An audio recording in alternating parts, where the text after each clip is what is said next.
ایک مہینہ ہم نے اپنے نفس کی جو تربیت کی، اب اس تربیت کی وجہ سے ہم نے رمضان کے بعد غیر رمضان میں اپنے نفس کو اس بات پر پکا کر لیا بھائی کہ اب حرام کے نزدیک نہیں جانا، برے بول نہیں بولنے، چغلی غیبت سے بچنا ہے، دھوکہ دہی سے بچنا ہے، ہم نے غیبت سے بچنا ہے، ہم نے دیگر لغویات برے کاموں سے بچنا ہے۔ جس طرح ہم حالت روزہ میں اپنے خیالات کو پاک رکھتے تھے، اب رمضان کے بعد کیا ہمارے خیالات پاک ہیں؟ کیا ہمارے سوچیں پاک ہیں؟ ہم برا بولتے بھی نہیں، برا سوچتے بھی نہیں۔ کیا ہم اب رمضان کے بعد بھی ان باتوں پر عمل کر رہے ہیں کہ نہیں؟ تقویٰ کا یہ مطلب ہے، یہ مقصد ہونا چاہیے تھا۔ اگر ہمیں تو تقویٰ کا فائدہ نصیب ہو چکا ہے تو پھر بھائی مبارک ہو کہ تمہیں اللہ کا وہ نور رمضان المبارک میں جو نصیب ہونا چاہیے تھا وہ ہمیں نصیب ہو چکا ہے کہ نہیں ہوا۔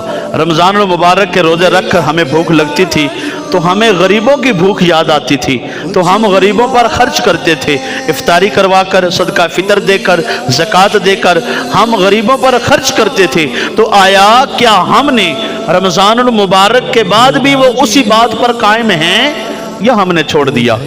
کیا ہم نے غریبوں پر خرچ کرنا چھوڑ دیا یا اسی طرح ہم اس بات پر قائم ہیں؟ ہمیں اس بات کی طرف بھی سوچنا چاہیے۔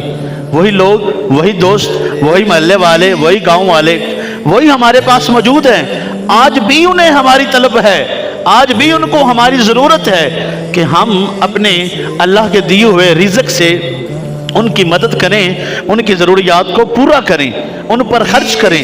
کبھی کبھی گھر میں دسترخوان سجا کر اپنے رشتہ داروں کو گھر میں بلا لیا کرے، اپنے محلے والوں کو، دوستوں کو بلا لیا کرے۔ اس سے امن جو ہے نا معاشرے کا وہ بڑھتا ہے، آپس میں اتفاق اور محبت کی فضا قائم ہوتی ہے۔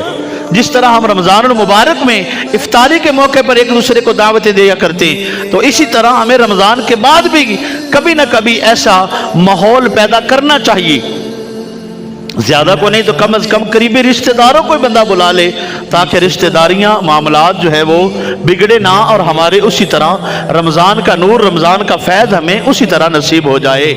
تو اس طرح بھی ہمیں کرنا چاہیے۔